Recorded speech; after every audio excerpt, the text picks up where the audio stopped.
Welcome to Indiana Sports Beat Radio, presented by Andy Moore Honda of Bloomington. Looks over the middle, second guesses, fires, throws. Does he make the catch in the end zone? Yes! Touchdown! Oladipo to win it. Another one! He got Another it! one! Another Oladipo! one! Huge hole! He's at the 30! He's gonna go! 10, 5, touchdown! Jonathan Taylor! Worked out by Burke. Bounces into Cody. Puts it up. Scores! Now, from the Golf Club at Eagle Point Studios, here's your host, Jim Coyle. Hello, everybody. Welcome in on this Wednesday. We've hit the midway point. Hope your week's going well. The weather's been cooperating. It's been pretty nice out there after that stormy weather we had last weekend. Plenty to get to today, man, as always, fortunately. Lots to talk about. Basketball, football, Pacers, commitments, hope commitments, draft lottery results,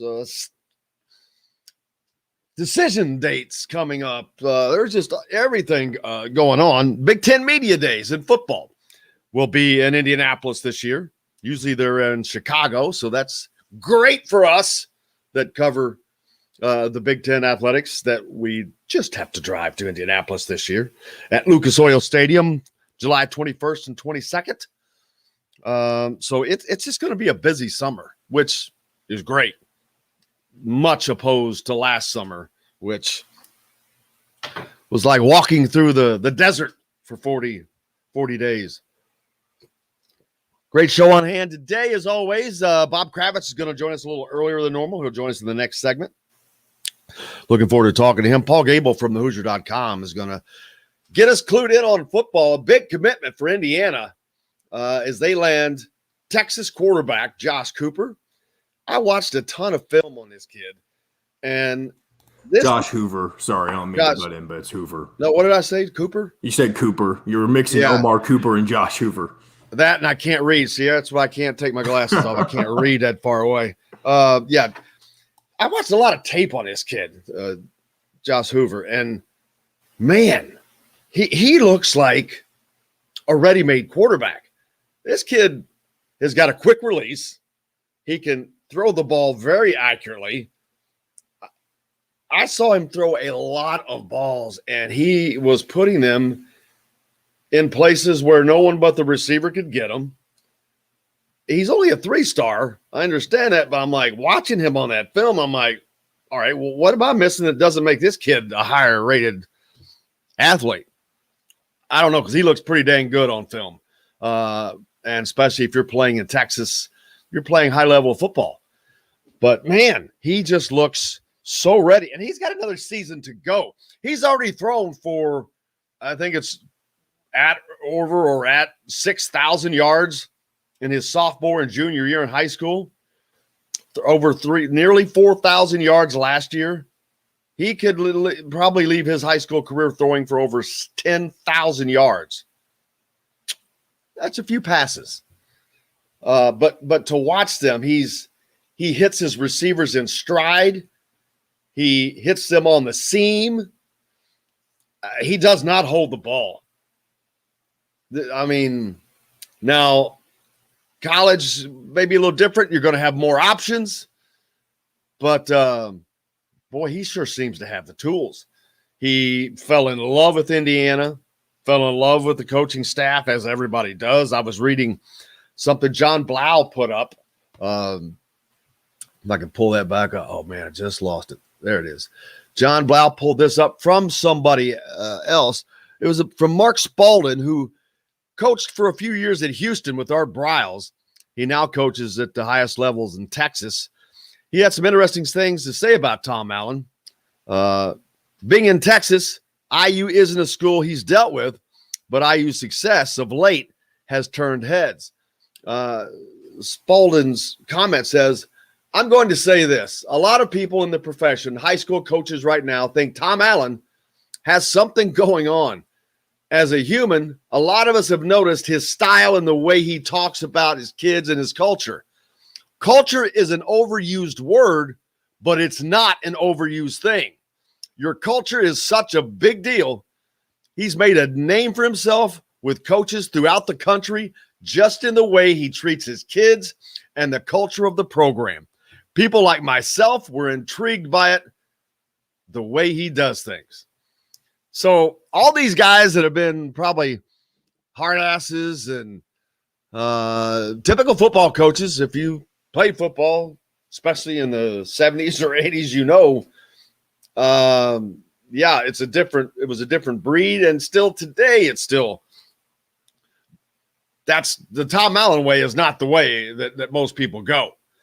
It's very unusual, but it is catching heads everywhere. How could it not? Look at the turnaround he's made at a Big Ten school that was a perennial doormat, or up and down of being a doormat to a middling. But now they're no longer middling; they're above middling, and it's pretty impressive. I've got to say, it's beyond impressive.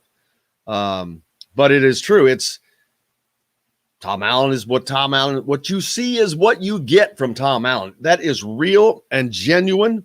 And I think a lot of people probably in the beginning thought it was hokey. Dwayne down south saying hello. Hey, Dwayne Blackford and Brian Hagedorn hitting us up on YouTube saying hello. Good morning to you guys. David Payton, Justin Taylor's going to be making a decision. Yeah, we'll talk about that in a second. But Tom Allen he's turning coaches' heads. It's one thing to turn high school players' heads and their parents, because that's very important. But when you start turning heads of big-time coaches across the country, that is making a difference. That is making a heavy impact. Not only is he making an impact for his program, he's making an impact for Indiana University. If you think Tom Allen is not the best commercial Indiana University has going right now, I think you're crazy. I really believe now that won't last once basketball gets back on track, because basketball's king in Indiana and it doesn't matter. Football can become successful, but it will not overtake basketball, because that's what the state's DNA is built on, and that's okay. You can still be successful in both. But I've said it before, I don't see this is not a up and down deal, which not to say they're not going to have unperfect times down the road, but man, it's a situation that doesn't change. It's constant. There's no flux with the Tom Allen program. And that's the biggest thing with kids, why they leave. One of the things why they leave, inconsistency with being coached and all that. That does not happen with Tom Allen. He is what you see. What you see is what you get, and it does not change. And I think that is going to be the best thing going for Indiana football into the future. Paul Gable is going to join us from thehoosier.com later to join us to talk about the the commitment of the Hoover, the quarterback, and then you've got Omar Cooper, who is yet to make his decision, a wide receiver. Does that have a bearing on him? If he watches that film, it probably does. It was hard to believe that watching that tape I was watching of Hoover that was a high school kid. I mean, he looked at worst like a JUCO. He just looked so poised. I was impressed. You can go on thehoosier.com. There's 11 minutes of tape on him, so you can go check that out. David Payton hit us up on YouTube TV, and as he correctly points out, Justin Taylor on the basketball side making his decision this Saturday. It's his birthday. That's why that decision date is coming, and it appears to be down between was it Indiana and North Carolina, I think.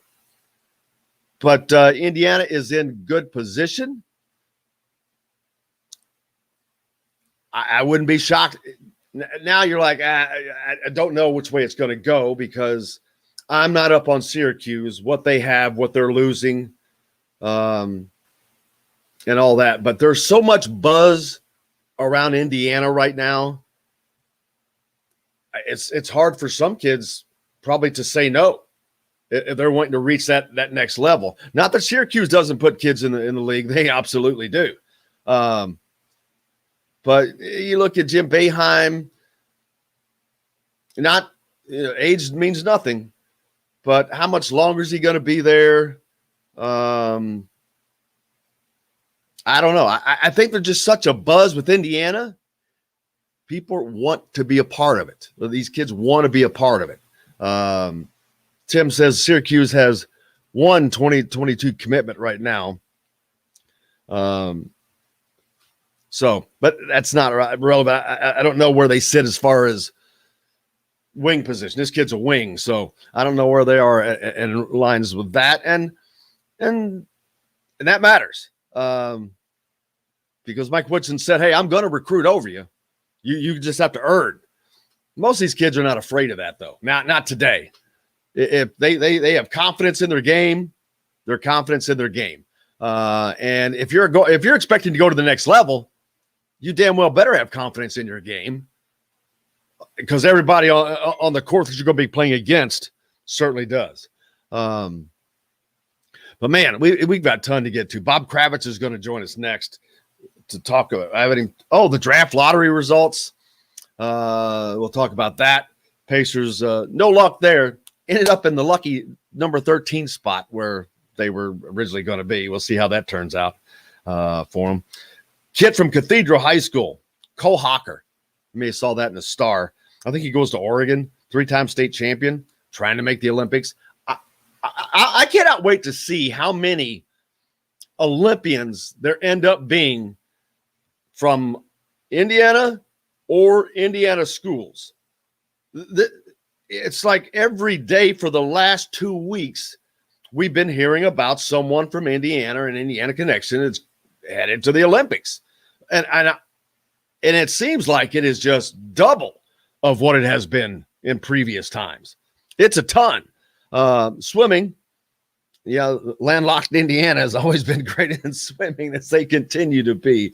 But let's see. We got to make sure we hit these comments up before we go into break. Can't find my mouse. Boom.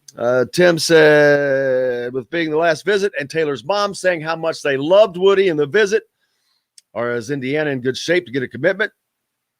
Maybe Filikowski too. I think they're in good shape. Indiana is going to get the talent from now on. That's not going to be a problem. You're not going to get every one of them, but they're going to have the talent they need, period. End of question. That is not going to be an issue any longer. They will have talent like they had in the 90s. I truly believe that. Every story you read about Tom Allen just seems like we stumbled into a gold mine. Well, that's exactly it. That is, Tony Stuckey, you just put it the best way. Indiana stumbled into a gold mine. Let's see. David Payton says his mom fell in love with Indiana. I think he's talking about Justin Taylor. Changing of the guard at IU. Absolutely. Both football and basketball have done that. Orlando gets number 5 and 8 picks. I think we'll get back to the lottery. Shout out to the boys from Southridge High School, DuBois County, as well as Jasper. Yeah, I hadn't gotten to that yet. As Jasper, big 4A state champions in baseball, man. That's big. Jasper, obviously a great school, great baseball program. But when you're in baseball, they only have 4A versus 6A in football. So that means they're playing against the Carmels and the Fishers, who they beat, and Zion, all the bigger schools. We'll shout out. We'll get to Jasper later as well. Thanks, Alan. We got to take a break. Bob Kravitz comes up next here on Indiana Sports Beat. Back with it. We'll be right back to the Golf Club at Eagle Point Studios for more Indiana Sports Beat Radio with Jim Coyle, presented by Andy Moore Honda of Bloomington. Hey, Hoosier fans. Kravitz knows he's 9:20, right? Or do I need to tell him? He knows, but you can send it to remind him. Okay. I'll shoot him a reminder then. Man, that was just easy. Getting through that segment. Mm-hmm.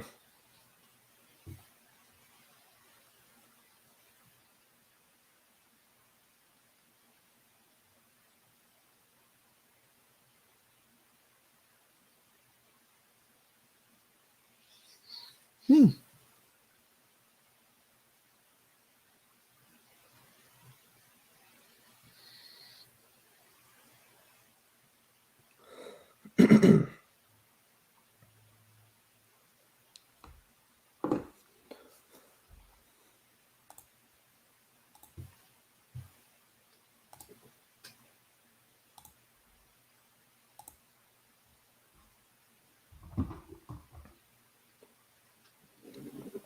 there he is right now.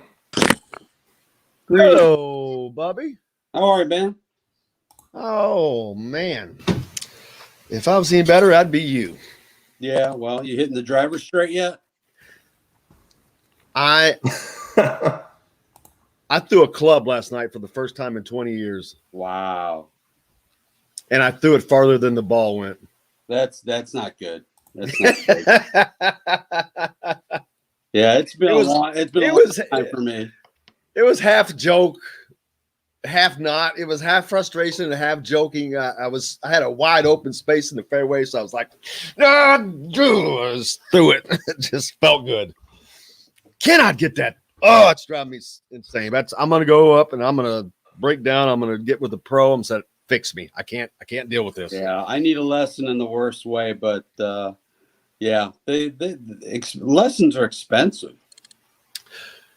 Yeah, the pro here, I think he does 4 for 150. Oh, that's not bad. I mean, the guy at Prairie View is 100 for 1.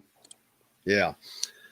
Well, and I got another guy that used to be the pro here that is as good as anybody that would do it for less than that. Well, I do need some help, that's for sure. I'm playing later today in the tournament, so we'll see how it goes. What tournament is it? Oh, it's just men's club at Prairie View. Oh, yeah. All right, bringing us back in.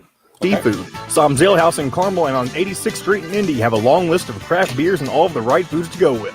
Plan a day on the links at Eagle Point in Bloomington, then stay for dinner at Sam's Clubhouse. Sam's Restaurants, professionals in the art of food and drink. This segment is brought to you by Sam's Family of Restaurants. Fresh, local, family. Now back to the Golf Club at Eagle Point Studios for more Indiana Sports Beat Radio with Jim Coyle, presented by Andy Moore Honda of Bloomington. Here's Jim Coyle. welcome back to Hump Day. We're halfway. Bob Kravitz joining us from The Athletic. As always, sir, how are you? How is your summer going? It's going great. My golf game is in the crapper, but other than that, it's been pretty wonderful. Well, there's below the crapper, there's 50 feet of crap, and then there's my game, as they said on Moneyball. we struggled a little bit the other day, but what a gorgeous golf course that Donald Ross course is. My gosh. I slept for almost 2 days after that thing, man. It wore me out. Dude, I'm going in today for some physical therapy. I had the week off last week, and I played like 5 or 6 times in 5 or 6 days. And this fat old body can't handle it anymore. So little PT, baby. People don't understand. When you're out in that sun, and think about PGA players who are in their 40s, they have to walk those courses. And when they get in the sun and in the summertime and some of those hotter ones, I know everybody looks at golfers as not that athletic, but it's changed. It's like NASCAR drivers. Everybody thinks of them as not, man, those guys are all in doing their workouts and the same. You have to be, because if you're not, the other guy is, and they're going to beat you. But it is 18 holes of, the thing I can't do is focus on every shot for 18 holes. So I can't imagine the mental drain of a guy who can actually focus on every shot for 18 holes. And the mental drain that is. Yeah, well, that's what beer is for. Yeah, exactly. It's my focus. It's my swing lube, and it's my focusing lube. Yeah, you always seem to say just right in there, man. I'm always felt like I was all over the place. Oh, let's see. We got tons to talk about. I guess first, the draft lottery results for the Pacers didn't go too well. Lucky number 13. Well, I'll tell you what. I'll give you 2 names of guys who were 13th picks in recent drafts, Devin Booker in 2015, and Donovan Mitchell, the Utah Jazz, was the 13th pick in 17.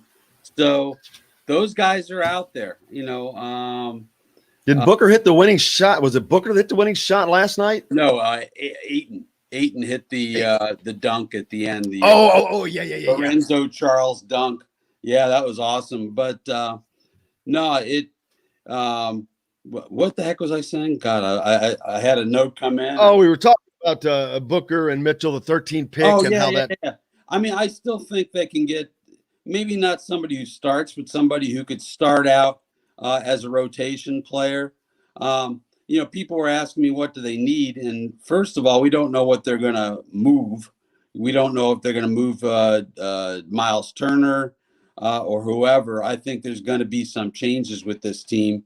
But I think they have needs across the board. I think they're in that position where just go for the best player available. I mean, remember, they decided to trade Kawhi Leonard because they already had Danny Granger and Paul George.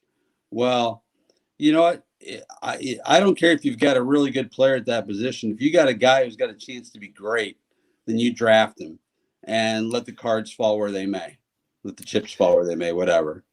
Yeah, I know Donovan Mitchell, man, he's turned out to be a gem in the rough. And I don't remember, Booker was pretty a commodity, I think. But Mitchell was kind of an unknown and has turned out to be a freaking all-star. So yeah, it's a lot of luck, I think, right there, and they're in that 13th spot. So I don't know how much luck that will bring for them, but hopefully it will. Yeah, I mean, look, they need some young blood. They need some people who can play some defense. They need somebody who's athletic, and gives them a chance to offensively rebound. Which they don't do particularly well. So there, you look at, there's Jared Butler, Josh Giddey, James Bouknight. I think any one of those guys would fit in just fine in different positions. Oh, before I forget, because I don't remember if I got to talk to you about this, because I just found out about this yesterday, and I've been talking about it nonstop ever since with people on the golf course, because no one had heard about this. Did you hear about the fight on the Corn Ferry Tour? I heard about it, but I didn't see it. What happened? Well, there's no video. No video. I think that's part of why it's not making news.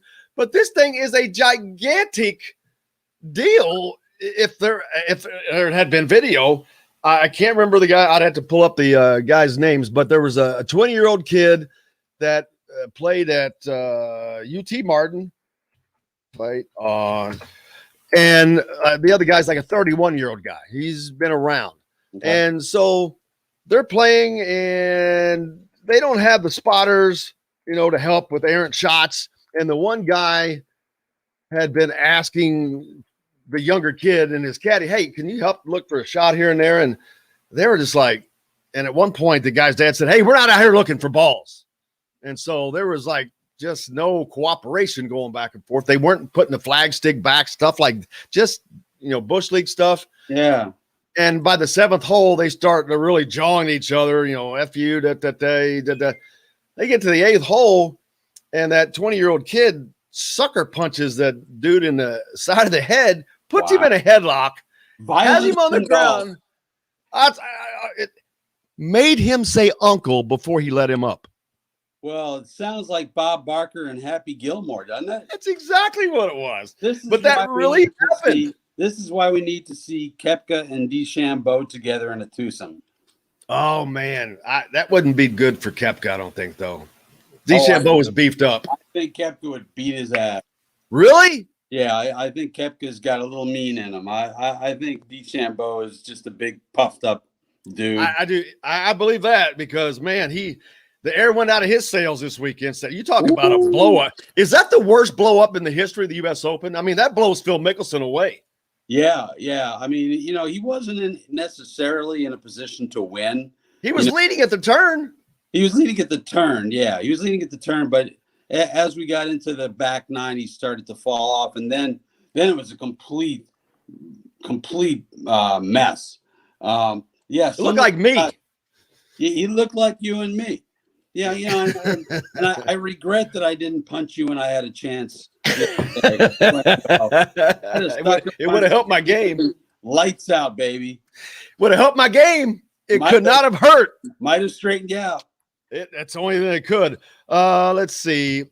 A ton of Olympians from the state of Indiana, from Indiana colleges. I've noticed it seems like there are double the amount this year. Or this Olympics. It just every time I'm turned around, there's the kid that runs at Oregon, Cole Hocker, is a 3-time state champion at Cathedral. It's the latest one, but it's like, man, they're all over the place. Long distance runners, swimmers. Where did all these Indiana Olympians come from? Well, the great grassroots programs, especially in swimming, certainly in diving, track and field. We've got great coaches in this state. It's amazing. I remember a couple of years ago being at one of the Olympics and figuring out all the countries that Indiana had more medals than. It's like on the medal count, Indiana, the state of Indiana was like 5th. I mean, they had more than most major countries. It's amazing what we've done here, especially in the water. Yeah, it's great, and hopefully to see that continue. The mock, we briefly talked. We didn't really talk about the mock draft, but who are some of the guys that you could see them? Someone mentioned that they've seen Franz Wagner, but they'll be gone. Yeah, who do you think might be left that could be a help to that team for what they need? But then you mentioned you don't know what you're going to move, so what are you going to need if they already know, obviously, but they still need something else. You can't just move somebody and pick one up. They've got to add to this. Yes. I mean, there are a couple of interesting guys. Jared Butler, who I fell in love with from Baylor, national champion Baylor, is a terrific guard. He's a great shooter. I think he'd be interesting in that backcourt. There's a really interesting guy. He's only 18 years old, and his body needs development, but his name is Josh Giddey. He's a 6'8" Aussie who I've seen compared to like Joe Ingles or maybe Tony Kukoc, if you want to go back in the day. James Bouknight is a hell of a scorer. I just don't think you look at this Pacers team and say, well, the top 5 spots are filled, the starting 5. I think you just got to add pieces and see where they fit. And so I think any one of those guys, Giddey, Butler, Bouknight, I think any one of them. Look, if Franz Wagner is available, great. But we did a mock draft last night for the Athletic, and Franz Wagner was a top 10 pick. I was watching the game the other night, and there's just always so many players. Kevin Huerter. I was like, I don't remember this kid. Who is this little clean cut kid with the little Opie Taylor haircut knocking down shots in the middle of those? I'm like, who is this guy? I don't even know. Where was he drafted? I don't even know. I don't either. I'm like going, he played at Maryland. I'm like going, how do I not remember him? These playoffs have given a stage to a lot of players that you wouldn't expect. I mean, who's the kid from Phoenix last night? Cameron Payne, who played in China. He was on 10-day contracts. Just an amazing story. Or a Terrence Mann from Florida State. I mean, guys that you just don't expect are stepping up. And then, of course, playoff P misses 2 free throws at the end. I just thought I'd mention that, but I'm not bitter. He was a first-round pick, number 19 in 2018. From Maryland? I don't remember that dude. Maryland, yeah, I honestly don't recall. But there's a lot of guys. Antetokounmpo, I think, was 15, maybe. You're getting a lot of guys. It's been a fun playoff because it's not being dominated by the super teams. Now, I don't think I think this is an aberration. I think New Jersey, Brooklyn will be the favorite next year, or the Lakers, depending on how they restock their roster. But I still think super teams are the way to go. But it's been fun watching An Atlanta team that nobody expected anything from, especially the way they started out before Nate McMillan came along. Phoenix, they were terrible for 10 years and got hot in the bubble, and they've stayed hot.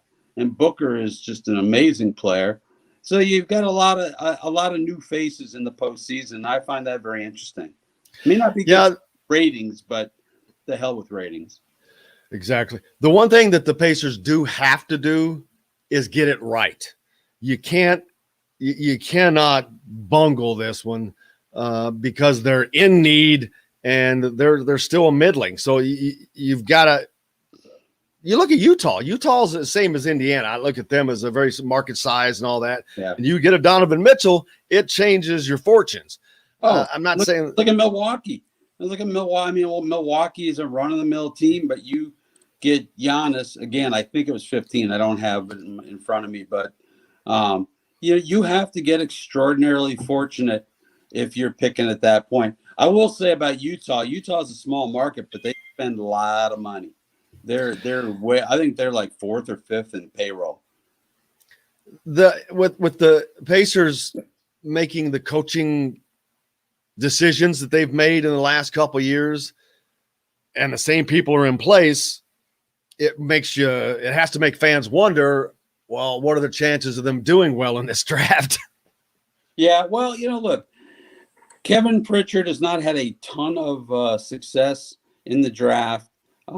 Aaron Holiday had a bad season. Goga Bitadze is starting to come along a little bit, but they're always picking late in the first round, and I'd be hard pressed to find many players picked after the guys that they've picked who've done well. So I don't think that Pritchard has been that bad at drafting. Did Leaf work out? No, not at all. But it's hard finding guys who can be any more than rotation players when you're picking 18th, 19th, 20th every season, But I will say this will be Kevin Pritchard's last coaching hire. Win, lose, or draw, this is it for him. This has got to be the right one. Could be his last draft if things don't go well. Tim put up backing up what you just said. The Pacers have not had a top 10 pick since 1998 with number 7 George McLeod. 1989. Oh, it was 89. Yeah, see, I don't have my glasses 1989, on. George McLeod. Wow. And that's the thing is that because they have chosen to be competitive every year, and I give them 32 years. But they've been competitive and a middling team for the better part of 32 years, and they've never really broken it down. They've never tanked, and I think there's something noble about that. At the same time, it's hard to rebuild that way. It's just really difficult. You almost have to go the route of the Oklahoma City Thunder, or even the process, with the Philadelphia 76ers. Although that seems to have hit a bit of a detour with Ben Simmons. Well, let me ask you this. Ooh. Ben Simmons, would you be interested in bringing Ben Simmons to Indianapolis? Nope. I'm not personally, because dude cannot shoot a free throw. He's a guard. He's a shooter that cannot shoot free throws. I have no use for a guard that can't shoot free throws, not because just the free throw issue, but that just does something to me. I'm like that. He's too young. His comments in response to the guys of the night were fine. They were mature. Yeah. So that's fine. You can see that, hey, he's not some punk kid, so he's willing to learn. But maybe he's willing. I don't know. Maybe he will get in the gym and change that if he's got that attitude. But the sheer fact that I'm going to go back to the fact that he came up through LSU, mm-hmm. and we all know, and this was not even Wade White then, but LSU was just LSU, and anybody that goes through there, I'm suspect of, period. And they had a great team that did not do anything. Mm-hmm. Of course, they didn't have a very good coach, but he hasn't been a winner. And that just bothers me. I would consider it because I think he still has an incredible upside. He's still a great passer. He's still a great rebounder. He's still the best defensive perimeter defender in the league. And I think if you surround him with a lot of shooters and you don't ask him to be the centerpiece of your offense, I think he can be a very, very, very good player for Indiana. I would seriously consider it. I think we're all overreacting to how poorly he played. When he didn't go in for the dunk and instead passed off to Tobias Harris, I thought there's a guy who's totally into his own head right now and just can't get out of his own way. But I think he's salvageable. And wouldn't that be something in a year when Indy gets Carson Wentz out of Philly? Maybe we can get Ben Simmons out of Philly. Yeah, he would have to have a veteran really take him and say, hey, man, all right, let's get you in the pro mindset of being a pro athlete, because it is a mindset that you have to live, whether it's golf, football, basketball, baseball. These guys have to live in this professional mindset when they're on the floor of the court, wherever they are. And, yeah, he still seems to have some nervous legs at times. Yeah, and one thing that I think it's really important for the Pacers to do is to sign a grown-up, to sign a guy who is an established locker room leader, a Garrett Temple, somebody like that, because you see, CP3 goes to the Suns and it's just boom, it's just like that. They changed everything about their approach. You saw it with Jimmy Butler down in Miami a year ago. So I just think they need somebody, and Al, they talk about Al Jefferson and Thad Young and David West. Those guys were leaders. And right now I just don't see the Pacers with that kind of leadership in their clubhouse, in their locker room. Well, and part of that is because they're still conducting a coaching search, which we just now realized too. They're supposed to meet, is it today? They're meeting in Chicago with Terry Stotts and a few other guys to start that process. Right. And I will be shocked beyond words if they go for another first-time coach. I would love to see Becky Hammon or Dawn Staley, because I'm a journalist and they're great stories, and I think they would be very successful. And somebody's got to be the first. And remember, Indiana is the city that gave us Nancy Leonard and Ann Myers and Kelly Crosskoff. So we've busted down some barriers here in Indiana. But I think he's going to go Pritchard. I think he's going to go with somebody who's established, whether it's a Steve Clifford, Terry Stotts, Mike D'Antoni. Somebody along those lines is going to get this Indiana job. Yeah, I don't see how you pass up on Stotts or D'Antoni. I mean, both of those guys have had success. Stotts has got some Indiana roots, which I don't think the Pacers really care about that at this point. But it's a cool story. But those are two big coaching names. I mean, Terry Stotts was in Portland for 9 years. You can stay at a pro job for 9 years. You're doing something. Well, and we know that never happens in Indiana. I mean, Frank Vogel got booted after 4, McMillan after 3 or 4. Carlisle got run. It seems like if you coach at Indiana and get fired, you go on to win a championship, like Vogel and Carlisle, and now look at Nate McMillan. So that's not a real good reflection on this organization. And does that keep potential candidates away? Are they like, man, I don't want to go into a situation where I may get fired in 2 years? I think that's a really good point. At the same time, I would think that the new guy, first of all, he's not going to have a 2-year contract like Bjork. Is absurd. But I think the next guy coming in knows that he needs to be successful and that management desperately needs them to be successful. And I think the next guy is going to have a long leash. 4 to 5 is 4. What's a long 4 is 4. I was thinking 4 is probably the magic number. They probably don't want to go any longer than that. with a guy, but Ford, you've got to give him the confidence that, hey, you're going to be here. You're going to get a chance to put your guys in place. And so, yeah, it's probably going to be at least a 4-year contract. The question is whether the players in this room are ready and willing to be coached, because I'm not saying they're a bunch of bad guys. I'm not saying that they're prima donnas, but look, they chafed under Nate McMillan. I can't even speak. And they got rid of him. And then they chafed under Nate Bjorkgren. They got rid of him. At some point, you got to look inward. You got to look in the mirror and say, what are we doing wrong? And that's why I think there's so much importance placed on bringing in that locker room leader. Absolutely. Bob, I'll let you get out of here so you can start your day, man. But we appreciate you being here as always. All right, buddy. Thanks so much. You bet. We'll see you next week. All right. Bob Kravitz joining us from The Athletic here on Indiana Sports Beat. We've got more coming up. Paul Gable from the Hoosiers is going to talk to us. We're going to talk about Indiana's latest commitment from Texas on the football field and some potentials coming. Back with it after this. We'll be right back to the Golf Club at Eagle Point Studios for more Indiana Sports Beat Radio with Jim Coyle, presented by Andy Moore Honda of Bloomington. Whether you're looking for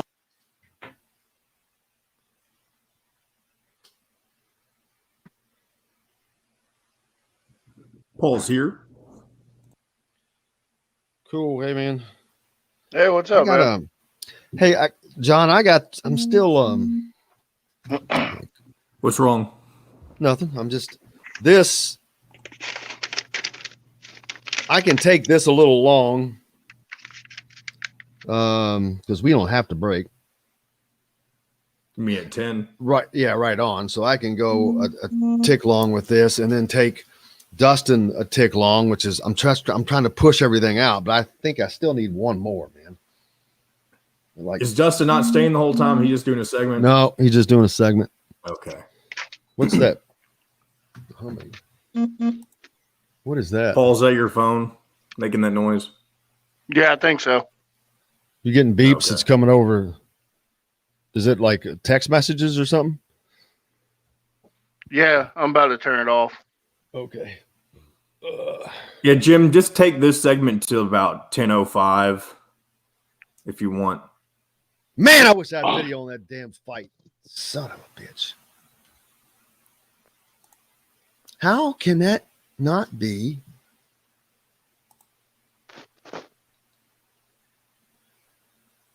And I'll let Dustin know that he doesn't need to join until 10:05 now. Yeah. He could probably stay a little longer. I just need somebody for like 10:25. Okay.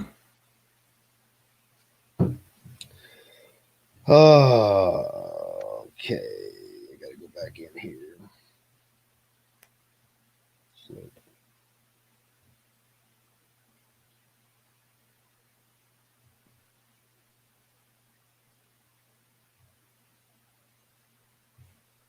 Let's see. Hoover, Paul, is there an expected timeline on Cooper?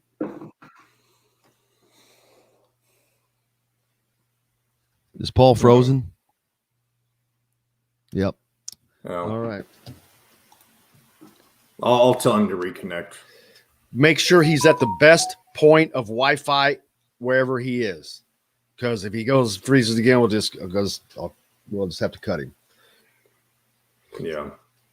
Here, I'll tell him to rejoin. Hold on. We're coming back in about 20 Or seconds. to use his phone if he has to. I think he is using his phone. Oh, you mean like instead of the email link?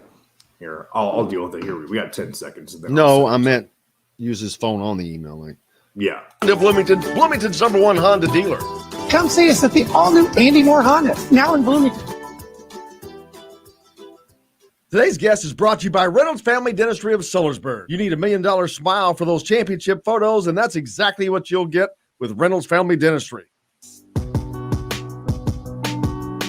Now back to the Golf Club at Eagle Point Studios for more Indiana Sports Beat Radio with Jim Coyle, presented by Andy Moore Honda of Bloomington. Here's Jim Coyle.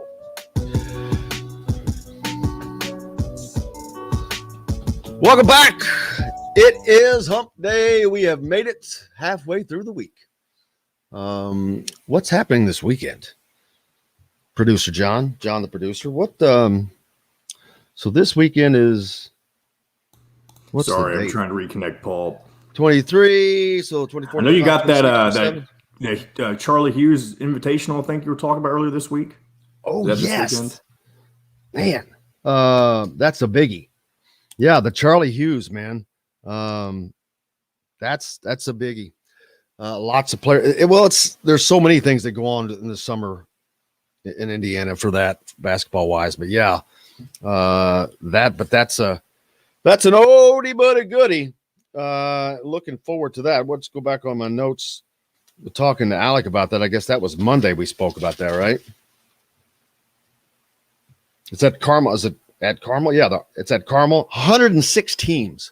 106 teams. Paul Gable joins us now from thehoosier.com, football writer for them. Paul, welcome in. Hey, A lot of thanks for having action. me, Jim. A lot of action going on for Indiana. Well, it hasn't stopped, but it continues to go. This quarterback, kind of a little surprise to me. I didn't know they were even looking at this kid, but I watched a lot of tape on him, and I know he's just a 3-star, but gosh, there was just so much to like. He's got a quick release. He's accurate. He can throw a deep ball. He hits his runners in stride. It looks poised. He looks like beyond his years. He looks like just a really good get. Yeah, you're absolutely right. And it's a guy that, wasn't offered until 2 months ago. Talked to him when he got his offer, and then talked to him last night when he landed back home in Texas. And he said he immediately just fell in love with the culture, fell in love with Nick Sheridan, said that he thought Nick Sheridan was one of the best young play callers in America and is looking forward to learning from him. Well, yeah, I saw that, and the entire, and there's other things where the entire staff has been lifted up, but having coaches like Charlton Warren come in, like everybody that's coming in, whether you're a quarterback and that's the DC, or whether it's the running backs coach, I don't think it matters, because that matters to them. They see the elevation of the staff, of everything. And obviously he saw it when he got here, but man, it is, we're waiting. Fans are waiting for that payoff, for that recruiting payoff. This is not that is by the numbers. Like I said, he's a 3-star, but man, I watch it. If you watch this kid, and there's video up on thehoosier.com, he just looks ready. Yeah, definitely. He can make all the throws and does a great job of getting it in a tight spot. And you mentioned 3-star, and you mentioned 3-star earlier in the show. Let's not forget that Micah McFadden, though, only had 2 offers coming out of high school, and look at what he's turned into under Tom Allen. Josh Hoover is a quality quarterback. He really is, and he's done it against some of the best talent in the state of Texas. There's no reason to believe that if given the chance, he can't come in here and do the same thing. He's thrown for nearly 6,000 yards in just his sophomore and junior year, which was almost 4,000 last year, which he's going to bump up against throwing for nearly 10,000 yards in his career in Texas. I don't care who you are. If you throw for 10,000 yards in the state of Texas in football, that is gotten something done. Absolutely. And he's also he went undefeated on the mound for his baseball team this season. I asked him about that, and he said that all his focus right now is just on football. He's done. Once he gets to IU as a student athlete, he'll be done with baseball. But, this is a guy that Tom Allen wants, a multi-sport guy, a guy who's a gamer, and a guy who, more importantly, knows how to get it done under pressure. You mentioned the yards. He threw for 3,500 last year and 36 touchdowns as a junior in the state of Texas. And there are some very, very fine players, especially on the defensive side in the state of Texas. Yeah, when you're talking 3,500 yards and 36 touchdowns as a junior in high school, that's a 16, 17, probably a 16-year-old kid, because it's in the fall. That's a 16-year-old kid. That's talent. But again, if you watch the film, these aren't screens that he's throwing to somebody that they're going 90 yards. He's throwing dimes downfield. He's hitting guys, but more importantly, I watched a lot of throws, and 90% of them were in the place where only the receiver could get to it. And I'm like, wow, how the hell is a high school kid doing this? Yeah, he is. I would say he is wise and mature beyond his years. And I'll be honest with you, Jim, talking with him yesterday, you really get that feel. Not only is he talented on the field, and he can throw that damn ball a mile down the field and put it where only his receiver can get it, but he has the it factor about him as well. He is very well spoken, very mature. And now, though, the question. We talk about Indiana basketball and Coach Woodson telling guys, hey, I'm going to recruit over you, which means you got to fight for the right to party. But you got to fight for your position, because most back in the day, coaches, okay, you come here, we won't recruit over you. Yeah, it was an agreement. That doesn't happen anymore. You want to come, you got to fight. But that's, as Tom Allen always says, iron sharpens iron. Quarterback room. If Michael Penix stays healthy, I don't know if this is his last year or not, to be honest with you. But let's say, for argument's sake, he does stay healthy, but he stays because the pros are going to want to see him go through more than one season of being healthy. There's no doubt to me. They're not, one healthy season is not going to get that done. So he comes back. Well, then, now who are you got in the quarterback room now at that point? Because that's going to be the most loaded room they have. Yeah, that in the running back room. I mean, if Michael stays healthy and Michael comes back for next season, now you're looking at Michael Penix back. Jack Tuttle will be back. Dexter Williams will be back, assuming everything goes well with his torn ACL. I'm sure he wants to give it another try, especially at IU. And then you got Donovan McCulley, and then you'll have Hoover from Texas. That is a loaded room. And I'll be honest, a lot of those guys, well, we know Jack can start, but, Dexter Williams would start at some programs. Donovan McCulley would start at other programs, and Jack Hoover as well. So that is a great problem to have if you're Tom Allen. The problem is going to be, though, on the back end of that, are guys going to get tired of sitting around and waiting for their time? Well, that was my point with the new transfer rule. Once we get past this season, if Michael Penix stays healthy, there's no way I see Jack Tuttle staying for another backup season, even though up till now being behind Michael Penix is usually a guarantee to play. But and I don't mean that negatively. It just is how it's turned out, unfortunately, for Michael Penix for 3 seasons. But, if he gets through the season healthy, I just don't know if I see Tuttle coming. And that's stuff down the road. But you got to look down the road. When you see something like this come in, I'm like, oh, wow, okay, you got Donovan McCulley coming in too. So you got 2 good ones coming in. Very, very different quarterbacks. Donovan McCulley and Hoover, they're different. But Tom Allen has seemed to prefer the McCulley type, the dual threat quarterbacks. But Michael Penix, of course, could be that, but they don't want him to be that because of getting hurt. Jack Tuttle is not necessarily that, but he's got the toughness that he can take the hits. We've seen that. So between Donovan McCulley and Hoover, they're 2 different types of quarterbacks. McCulley can also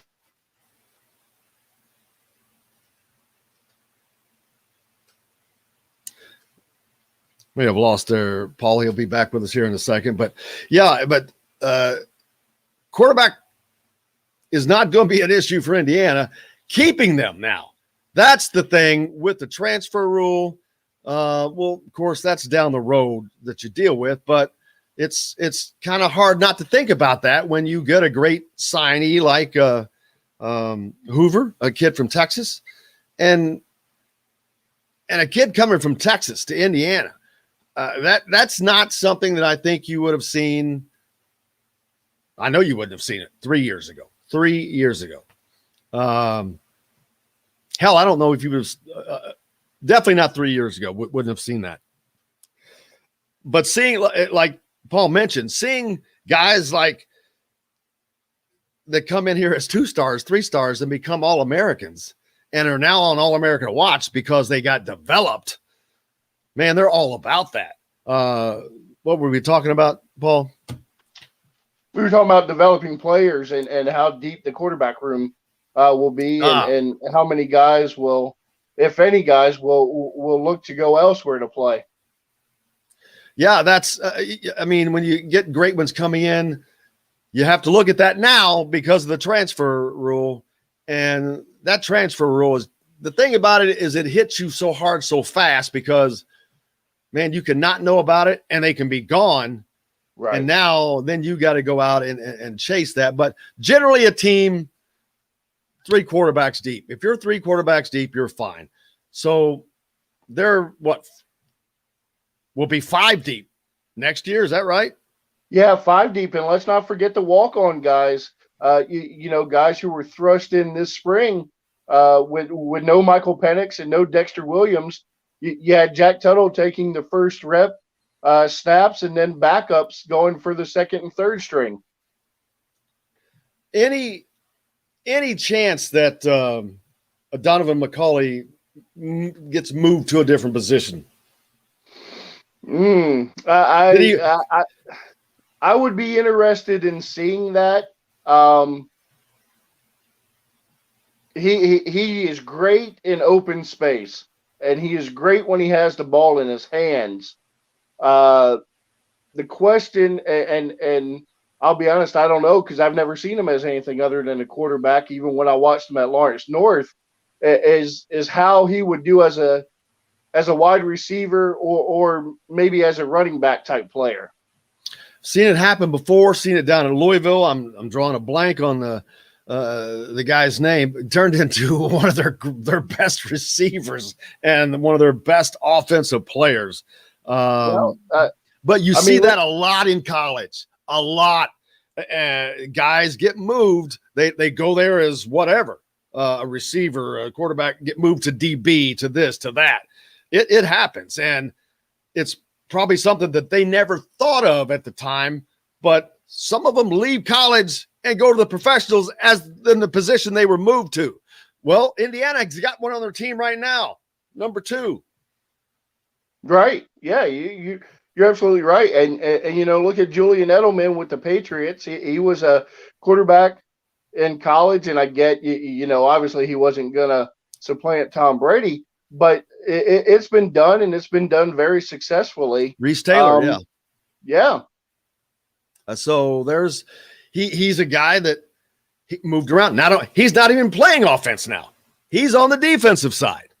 So he came to Indiana as a quarterback, and it just didn't work out because you're a great quarterback in high school, man, you're going to a place that's going to be filled with guys that were great quarterbacks in high school. So now who's going to be the great quarterback in college? That's the difference. But like Reese Taylor, superior athlete, you've got to find a spot for him on the field, which is what they did. That could happen with Donovan McCulley. Not saying that. He could be the guy that wins the job and be the quarterback. I'm not saying that at all, but it's just those are the scenarios that pop up.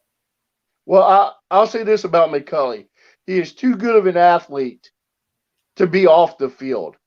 So if it gets into camp and he is not the guy, I would imagine Tom Allen will find somewhere to put him on the field, even if it's just returning punts and kicks.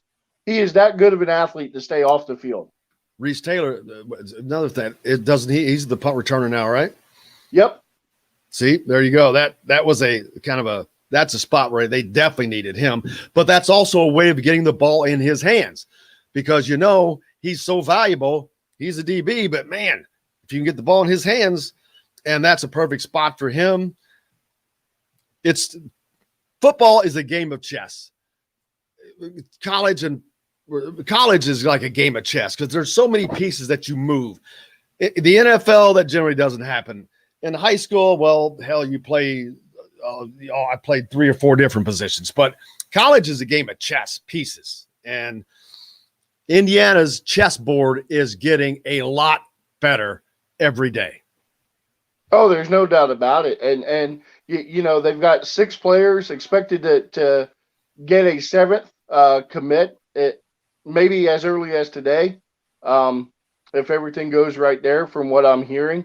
And, you know, I'll go back to a press conference that Tom Allen had in the spring where he said he couldn't wait to get kids and families on campus so they could finally see what the culture was all about. It's one thing to talk about it on the phone and through Zoom and Teams meetings and those things.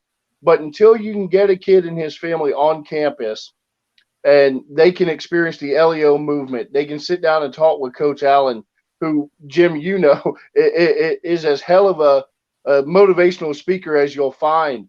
And every recruit that I've talked to, whether they have committed or not, just been offered, the number one thing that they have said is, I am impressed with Tom Allen, and that is an impressive culture that they have down there at Indiana. I can't wait to potentially be a part of it. If you see Tom Allen at your door with a vacuum in his hand, don't open the door because you're buying a vacuum. You're absolutely right. I promise you that. Thanks, Paul. Thanks a lot. Make sure you give him a follow, Paul, at Paul Gable, at Paul E. Gable, right? Right. TheHoosier.com, complete football coverage for Indiana. Appreciate you, man. Thanks, Jim. We'll talk at you again. Have a good one. You bet. Coming up next, Dustin Schutte, your old buddy, is going to talk to us. College football news there around the country. As we can get to that, we'll be back with it right after this. We'll be right back to the Golf Club at Eagle Point Studios for more Indiana Sports Beat Radio with Jim Coyle, presented by Andy Moore Honda of Bloomington. Hey, Hoosier fans, whether you're looking. Thanks, brother. Hey, thank you, man. Yeah, offensive lineman out of Ohio is expected to commit anytime. I meant to ask. God damn it, I meant to ask that. Who? That's all right. And as for McCulley, when I talked to him the other night, who's the OL? Carter Smith, 6'6" kid. Well, there you go, Schutte. We got something to talk about. Carter Smith. We stole it. Yep. 6'6" kid. And then that Is he a tackle or a guard? He can play anywhere. It doesn't matter. Yeah, he can play anywhere on the line. They'll put him. Was he like a 3-star? Must be a 3-star. Yep. And then that culture might be enough to flip Jacoby Spells out of American Heritage. It was between West Virginia and Miami before he got on campus. When does he come? He already came. He came this past weekend. He's going to announce July 4th where he's going. When does Carter Smith announcing today? There's a belief that he might, from everything I've seen and heard. Hey, I'll tell you the same thing. Anytime you talk to these guys, if they tell you when they're going to announce, tell them that if there's a possibility it's going to be to Indiana, that there's a radio show that they could do it on. Okay. So that would be cool if we can get them to do that on here. Sometime that may sway them, think that, that'd be cool. So, hey, that would be awesome to have an announcement made on here. Mm-hmm.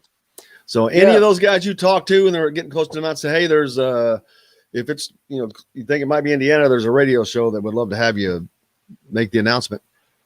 Okay. I'll do that. Well, guys, I'll let you go. Have a good one. Man. Thank you. Dustin, I'm off to go pick up my $6 in back pay for being a college athlete. Yep. You can have mine too. You can take the $12. I'll talk to you later. Take it easy. Wait a minute. Where's the $6? What's the $6? Oh, I made a joke the other day when they passed the Supreme Court ruled against the NCAA. How much do I get in back wages as a Division III tennis player? Where'd you play? Manchester. All right, I'm bringing us back tender steaks, and seafood. Sam's Ale House in Carmel and on 86th Street in Indy have a long list of craft beers and all of the right foods to go with.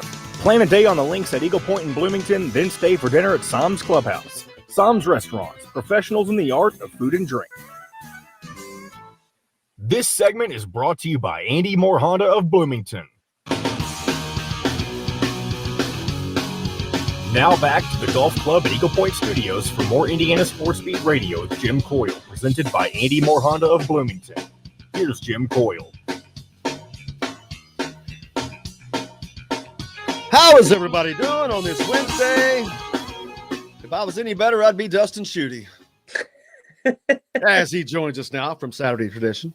How are you, my brother? I'm still recovering from that late game last night, Suns and Clippers last night. That was fun, but also ridiculous. But other than that, I'm doing well.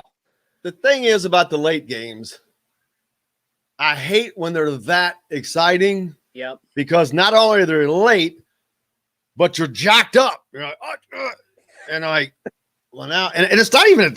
I don't even care about either team. You just get jacked up in the emotion of the back and forth. But yeah, my entire life, the only fun time to watch the NBA is the playoffs. And it has always been like that. These games have always been tremendous in the playoffs because now it matters. I hate that about the NBA. I really do. Because that tells me they got too many games. Yeah. In football, every freaking game matters.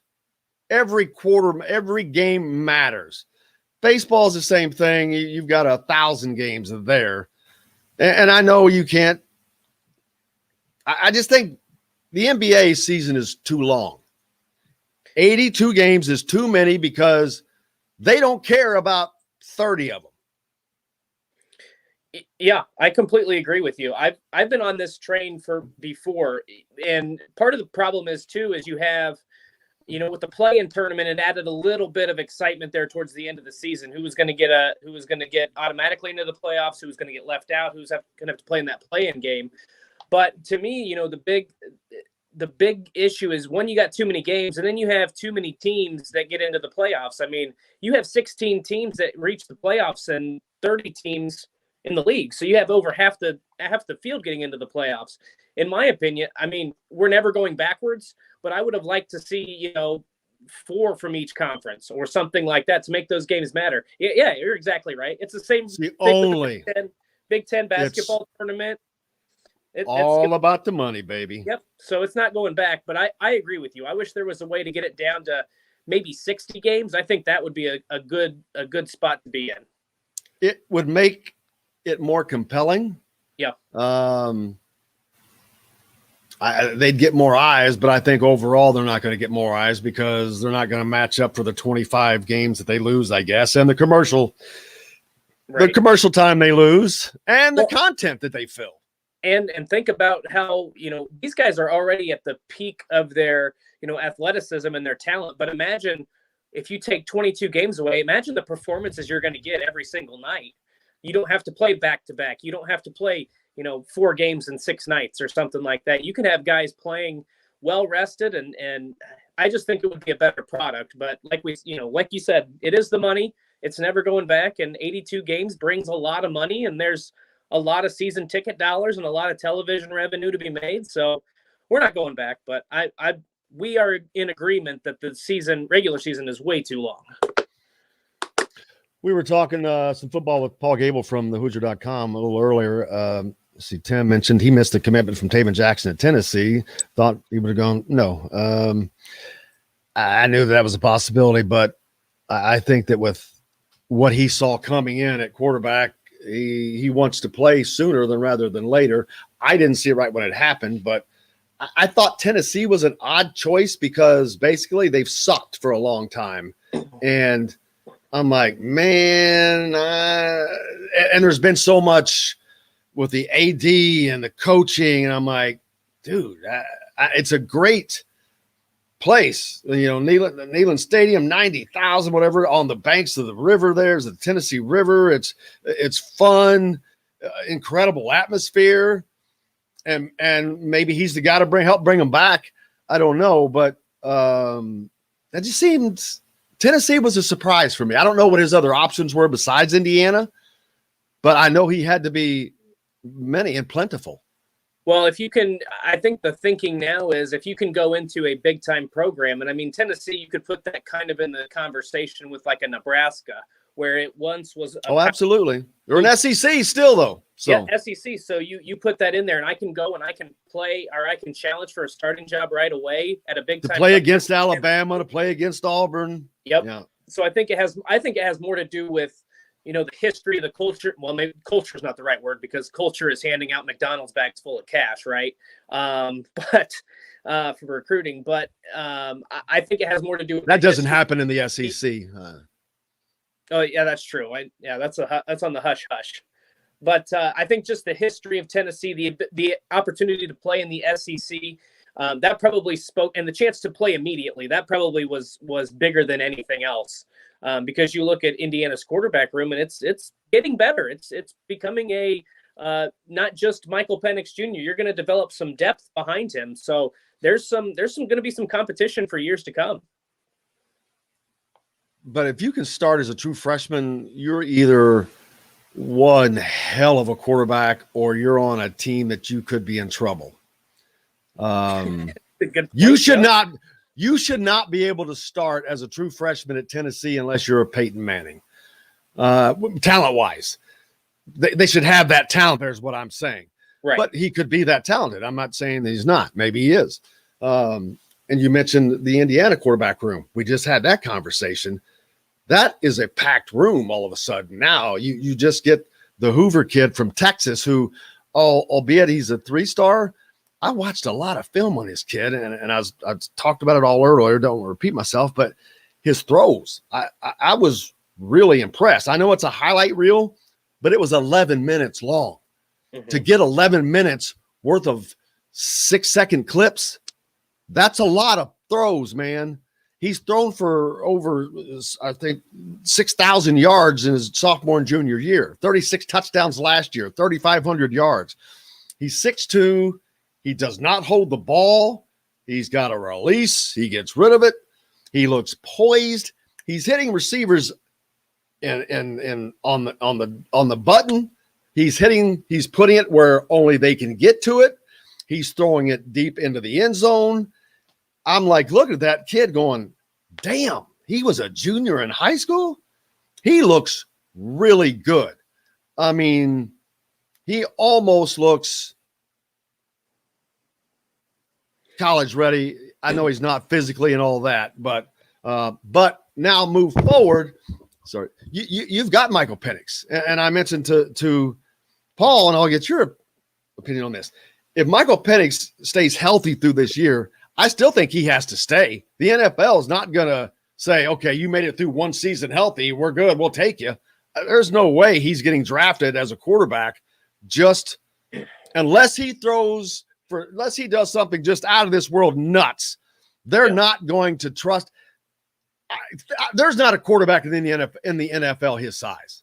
I don't think he can. I don't know that he can play quarterback in the NFL. And I don't mean that from a talent standpoint. I mean it from a physical standpoint. He's just not big. He doesn't have a lot of mass on him. Yeah. My counter to that would be Drew Brees. I mean, that was another guy who, and I don't think that Michael Penix has quite that potential. I don't think Michael Penix is going to go into the NFL draft after this season either. I don't know that there's enough film on him doing enough good things throughout the course of a full season to be drafted high enough where it would be beneficial to him. But the counter to that would be if he does make it through a full season healthy, he may get some advice to say, hey, this was the first time you stayed healthy. Do you want to risk it and play another year at Indiana? Or are you okay with being a 5th-round pick, getting that money, and then, taking your chances? Because with his injury history, it might be a bigger risk to play another season at Indiana. So it's going to be interesting. It's going to depend completely on the season he has. I think he's a great quarterback. I think he's probably a top 2, probably top 3 quarterback in the Big Ten, depending on what we see from some of these other guys. But I mean, in terms of the velocity he puts on that ball, in terms of his precision, his accuracy, he's very intelligent. He finds his receivers. I think he's got everything that you want to see in an NFL-style quarterback. I just don't think he's quite to that level yet. And maybe that's just because we haven't seen him completely healthy for a full season. So it'll be interesting. I think he stays as well. But, you never know. Sometimes all it takes is one big year and he could catapult up the draft board and he might say, see you later. And that's where I say, even if he does go after this year, I think Indiana's in a really good spot with Donovan McCulley, the Hoover kid. I mean, you talked about a 3-star. I mean, depending on what website you looked at, I think Rivals had Michael Penix as a 4-star, but 247. Jack Tuttle. Jack Tuttle. Jack Tuttle's in that room. Yeah, I mean, so you've got some good options in the. You've got 2 starters basically again. Yes. Which is what saved Indiana's bacon when a couple of years when Peyton Ramsey stayed, and had that not happened, Indiana would have just. Not only would that season have gone into the tank, I don't know what it would have done going forward. Yeah. There would have been an impact, I promise you, because winning has an impact going forward, losing has an impact going forward. So it is so important, and you've got to have the ultimate respect for that number 2 guy, though, because he's staying there and waiting for his shot. And especially now, it's going to get even trickier. What I just talked to Paul about with the transfer portal change now. There's no way if Michael Penix stays. How does Jack Tuttle stay a third year as a backup? I mean, I know he's already transferred here from Utah, but by that time he will be physically ready to go, and he's got to show himself to someone. He wants to get. He's got to get film. I mean, he's got a little bit from last year, but he's more of an NFL type quarterback, and I think he's shown some toughness. He took some hits last year, and so. But you got that. Then you got Donovan McCulley. Then you got Hoover. There's and that's not all, but those are just the 4 I just named. Right. So it's a great problem to have. I was just going to say that exactly. It's a great problem to have. And you make a good point, until it becomes a problem. when Michael Penix went down and Peyton Ramsey stepped in, that could have been, I don't want to say the end of Tom Allen, but this isn't like Ohio State saw starting quarterback went down and they finished 7-5 and you can kind of write it off as a blip on the radar. Like if they would have stumbled, if they didn't have Peyton Ramsey and they go 5-7 again, that's typical Indiana. They had a good team and they still couldn't get to bowl eligibility. They still only won 5 games. So it was critical. And I think going through that experience, it kind of shows Tom Allen that you need to have depth at quarterback, even if you got to over recruit that position now, because you have no idea who's going to stay, who's going to go. And you got to make sure that number 2 guy is ready. And Jack Tuttle did not do great last season. But he did enough to win that game against Wisconsin. And so that's what you have to have. You have to have guys who are ready to step in and be ready for that big time moment, because if not, things can go off the rails in a hurry. And when you're trying to build a program at a place that it's really never been done before, you look at some really good years under Lee Corso, really good years under Bill Mallory, but you've never had that sustained success over a very long period of time. And when you do, you have to build up you have to stack days, you have to stack years, you have to get to bowl eligibility 4 times in 5 seasons. You have to be a contender in the Big Ten East. Indiana is building towards that. And I think that the fact that they're going to have some really good options at quarterback behind Michael Penix is evidence that this is a program that's building and looking to win at a big time, on a big time level for many years. Yeah, absolutely. And I was reading an alert here and I got my distraction, but they've also got a running backs room that is probably about where you'd want it to be, as far as not being, because that's a room where you are running guys in and out. You can be pretty deep there, which they need to be as we go forward. But there's the commitment possibly coming today. Carter Smith, an offensive lineman out of Ohio. There's a possibility there. Jacoby Spells, I think, is another name that is. It could be a really good week for Indiana, but Tim points out on YouTube that right now Indiana's 622 commits average 3.33 stars.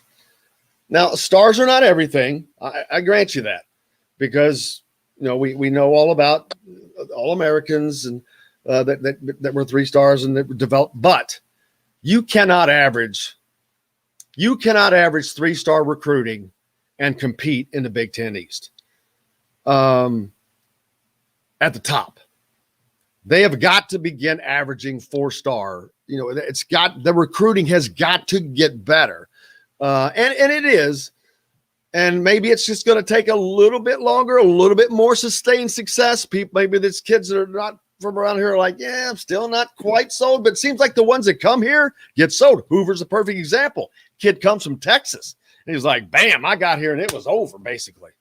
Well, and let me throw this out there. So if you look at the composite rankings from 24/7 Sports, and Tim's right on this 3.3, but I'm going to urge you to look at or Rivals.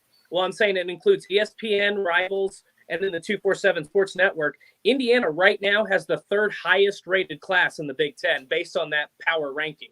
So they're behind Ohio State and Penn State. So they're in good company. The fact that they don't have the quantity is hurting them.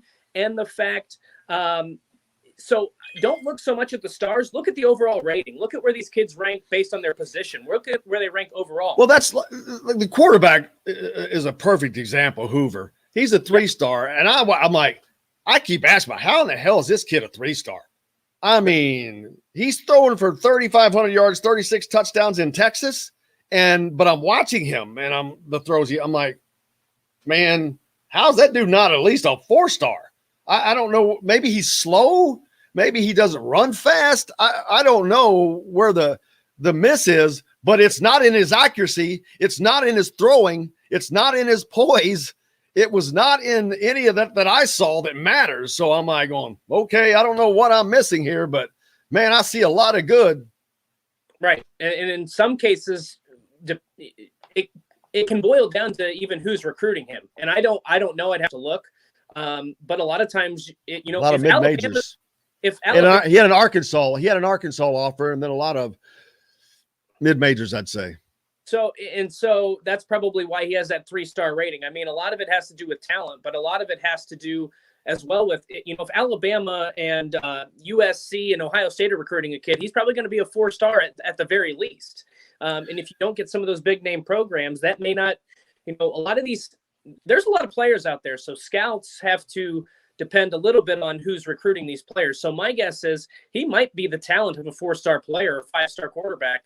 But if he's not getting some of those offers, he could be a diamond in the rough. Like we said, Michael Penix was being recruited by places like Tennessee and Florida State, and he was still a 3-star guy. So, and obviously that's worked out really well for Indiana. So you never know, but like I said, that's why when I look at this more than the rating, I almost look at where the player is ranked nationally. I utilize all 3 sites because everybody's got a different opinion. Especially a quarterback from Texas can get buried behind a ton of quarterbacks. Yep, absolutely. You're not lying. And there's so many good players, not just the quarterbacks, but there's so many great players, running back, wide receiver, offensive lineman. It's easy to get knocked down and look like, you might be the 105th best player in Texas, but you might be, one of the top 300 players overall. That's just how talent rich that state is. Yeah. And to land a quarterback from there, I'm trying to, where was, daggone it. I don't know why I'm drawing a blank. Before Peyton Ramsey, also transferred. No, before Nate Sudfeld, right? Or maybe it was after Nate Sudfeld. Right after Nate. Richard Lago. Wasn't he from Texas? Yes, Plano, Texas. I was thinking, but he was a transfer though, wasn't he? Yes, I can't remember where he transferred from, but he was a JUCO quarterback. Yeah. So big difference between getting a JUCO kid and a recruit.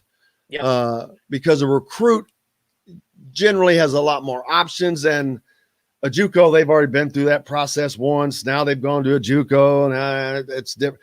This is, I think that's if this kid did well, the best thing for Indiana is for Hoover down the road to become a great quarterback too, because then that will spread in Texas. Yeah. Just like Tywan Mullen and all the other Florida guys that are doing so well at Indiana. Do you think that didn't spread like wildfire down there? Indiana is well known across the state of Florida now, Tom Allen and crew. Well, you know what? Now they're going to Texas because you know what? Texas is a hell of a recruiting place like Florida. And guess where big-time schools like Ohio State and Alabama recruit from? Florida, Texas, Ohio. And that's where Indiana is moving to. It's hard to break in, but they've done it. They're in. They're not landing 5 stars in these places, but they're getting kids. And that's, you've broken the ice.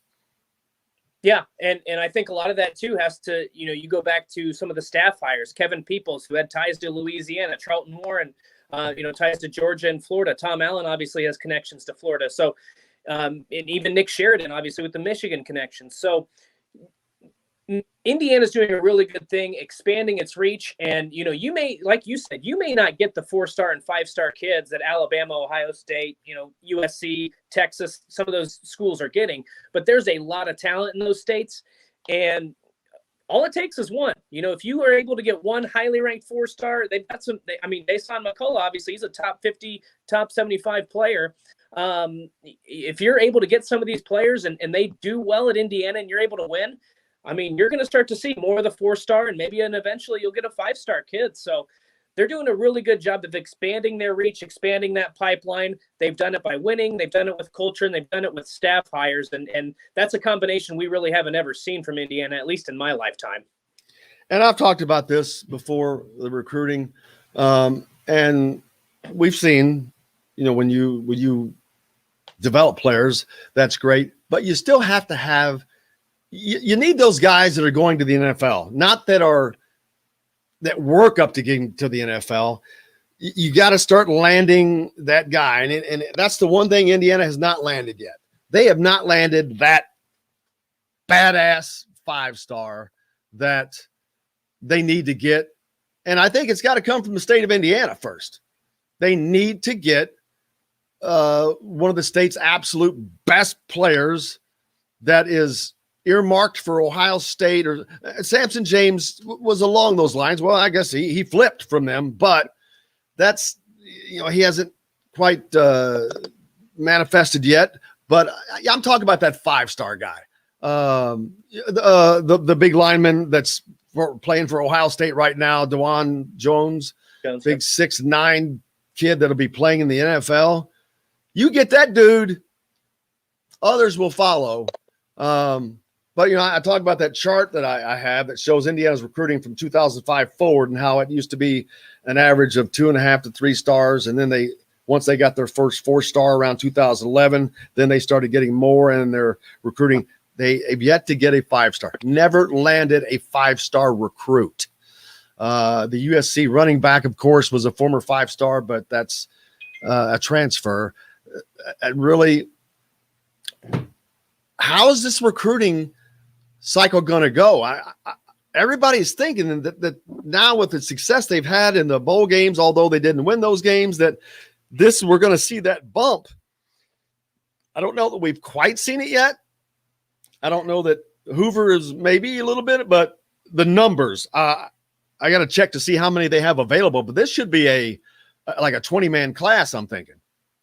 Well, and it's still hard to tell because of the NCAA and their rules and what the additional year of eligibility. So Indiana's class last year obviously wasn't that big, and you saw it, in the recruiting rankings. So it's going to be interesting to see. I don't think the other thing is when you can recruit through the portal, you can recruit through, obviously through the high school ranks. So just because you have, let's say, a 15-man class, you might get 5 transfers who can come in and immediately help you compete. So how do you rank that? It's a new era of college football. It's a new era of recruiting. So I think Tom Allen seems like a guy, he wants to develop a lot of his talent. He wants to get those high 4-star, 5-star guys. He wants to get those guys that are from the state and those recruiting pipelines. But at the same time, if you can go out and you can get a Javon Swan, you can get some of these guys who can come in and immediately help you out for a position in need. Why not? That helps saves the development. That guy just needs to learn the scheme, get the chemistry going, and you're off and running. So it's a new era. I think that you can't always just look at the high school rankings anymore. You've also got to throw the transfer stuff in there because that's such a huge factor. And it's still new. It's something we've never seen before. So I think that play, Indiana's done a really good job with the transfer portal, getting guys from those big name schools. And that's again, these guys would have never considered Indiana before probably 2016. And now, I don't want to say they're flocking there, but Indiana's on the radar of a lot of guys looking to transfer. A lot of really good players looking to transfer. Yeah, I know you don't have a ton of time. I don't know if you can stick around for another segment or not. If you can, great. He'll be here when we come back. If not, he won't. But hopefully we're back with Dustin Schutte more after this break. We'll be right back to the Golf Club at Eagle Point Studios for more Indiana Sports Beat Radio with Jim Coyle, presented by Andy Moore Honda of Bloomington. Whether you're looking for a relaxing night. Are you all right for another segment? Yeah, I'm good. Okay. I'm good. You're just going to see me disappear really quick, so I'm going to check some stuff here. Jim, we'll take this to about 10:50, I guess, so you can have a few minutes to wrap up afterward. If that's fine with you. How much time do you need for the final segment? I guess that's the good question. When do you want to be out by? If we go at 52, then you'll have 5 minutes for your last segment. Well, we don't have to go that long. I mean, it's 10:35, so we got 25 minutes. Just divide it in half. Okay.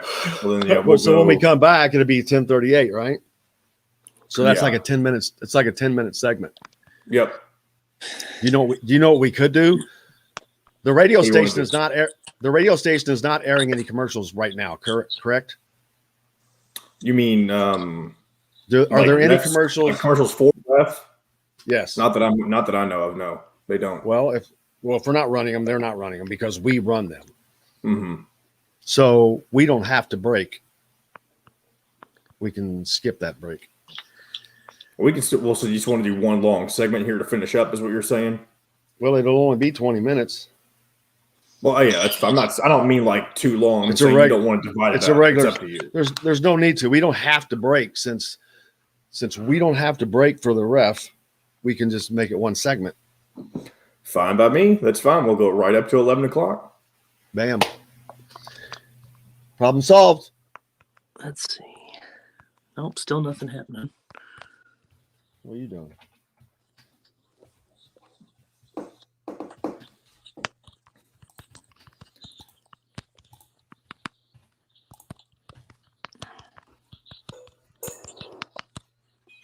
All right. Oh, also, Justin Taylor, you need to talk about that still. If you want to make that a clip or anything. With his, I guess that doesn't really happen until this weekend, but if you want to talk Justin Taylor. Oh, no, absolutely. I'm typing about that right now. There you go. Taylor, fill me in. He is a 4-star wing basketball player. Oh, is that the guy who did the top 5? He had his top 5. Okay. I did. Another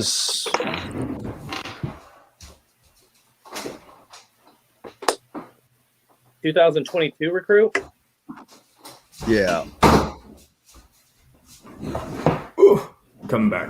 Bloomington's #1 Honda dealer. Come see us at the all-new Andy Moore Honda, now in Bloomington. This segment is brought to you by Remax Advanced Realty, Indy Home Pros team by Cheryl Sizemore.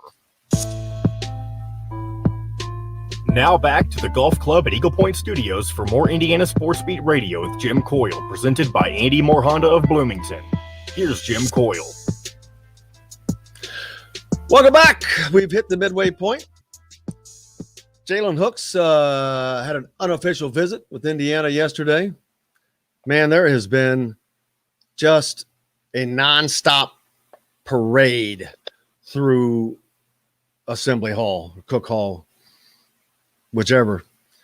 And it's funny to see these pictures with these guys and Mike Woodson, and they're taller than he is, knowing that he's what, 6'8". They didn't do a lot of these pictures with the last coach. Well, you'd have to have two different frames, I think. Well, either that or shoot it from the waist up. That too. Maybe borrow a step ladder. I got distracted. Huh? Imagine that. But yeah, Jalen Hooks, man, just talent coming through here right now. And I talked about this earlier. Just like football, there's a buzz with Indiana basketball. But the thing with Indiana basketball is it's not because they've been winning, because they haven't been.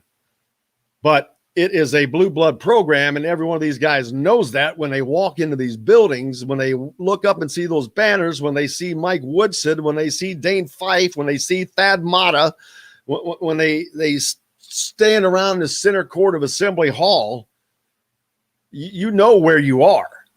I mean, I remember as a kid watching those games on TV. It was the most iconic. You knew exactly where that game was when you were watching it on TV. And that's why that when, especially lower level teams, when they come in to play Indiana, you'll see kids walking in there with their phones, filming, shooting. Seen it a bunch of times. But this is just a nonstop parade of high level talent that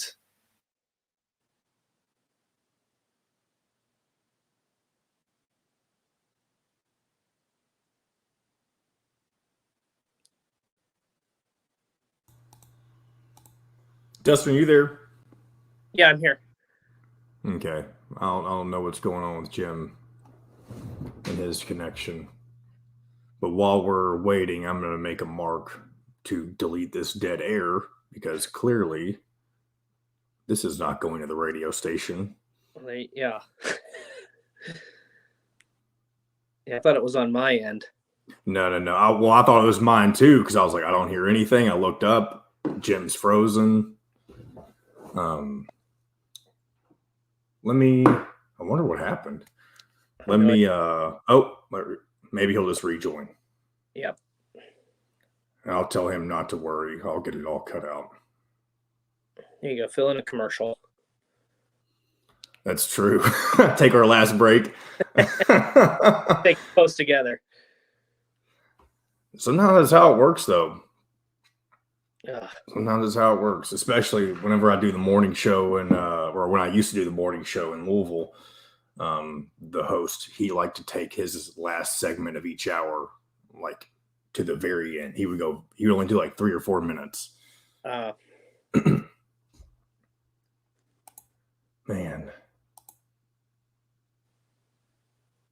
Well, I'm not gonna mute my mic, but here we go. Yeah, don't know what happened there, but there you go. Is he back? Oh. Yeah, don't know what happened there, but what was I talking about?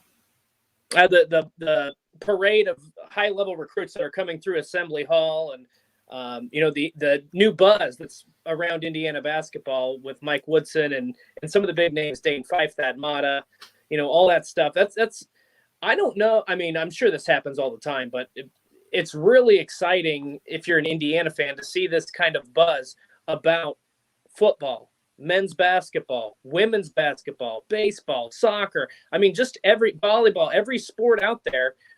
Indiana's doing some really good things right now. They've got great coaches in place. And so, they're all helping each other out. It's almost like a collaborative effort. And, it's really, there's not really a bad program right now within Indiana's athletic department. It's just been outstanding to see what they've done from a coaching standpoint. Now they're starting to bring in the talent.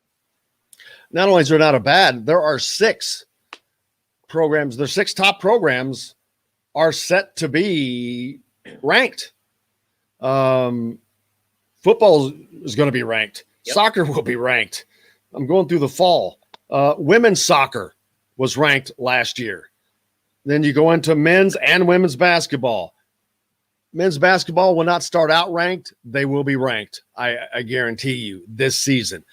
What baseball? So what was that? Five or six sports right there? 5 or 6, yeah.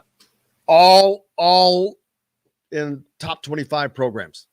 That has never, and I can say never happened at Indiana. Indiana, I think they could be entering a golden age of athletics. I've said this for a while now. They are on the precipice of the best time in their athletic history,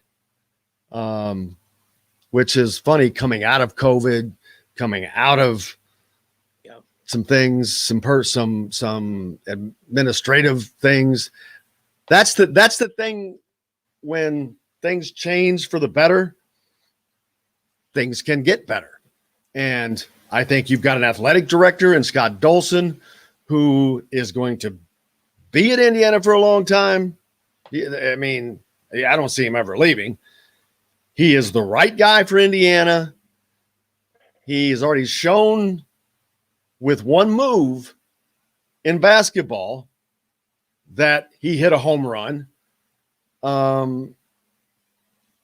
He is Indiana. He went to school in Indiana. He was a manager.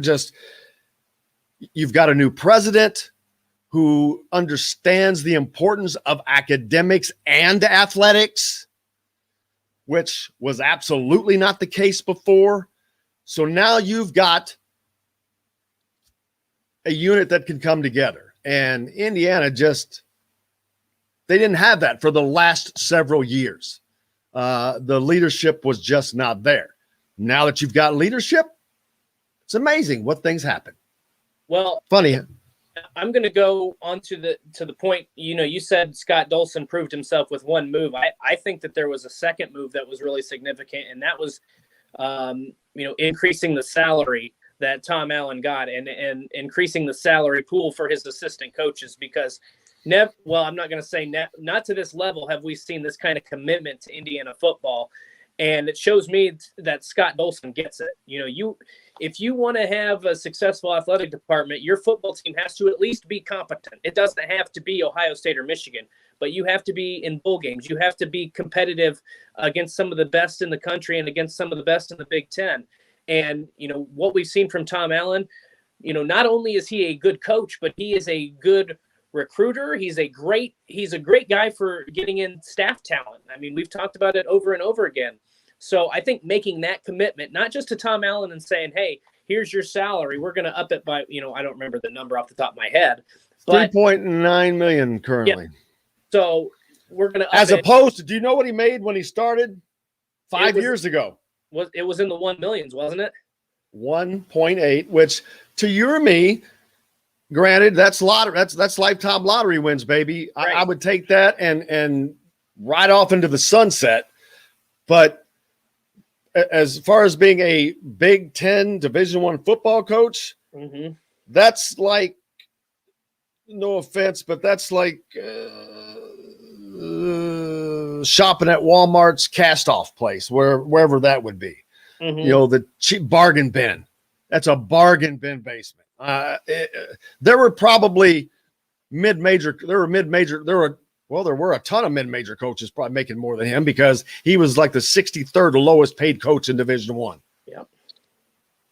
Yep. That was not confidence. That was like, we got to get this done.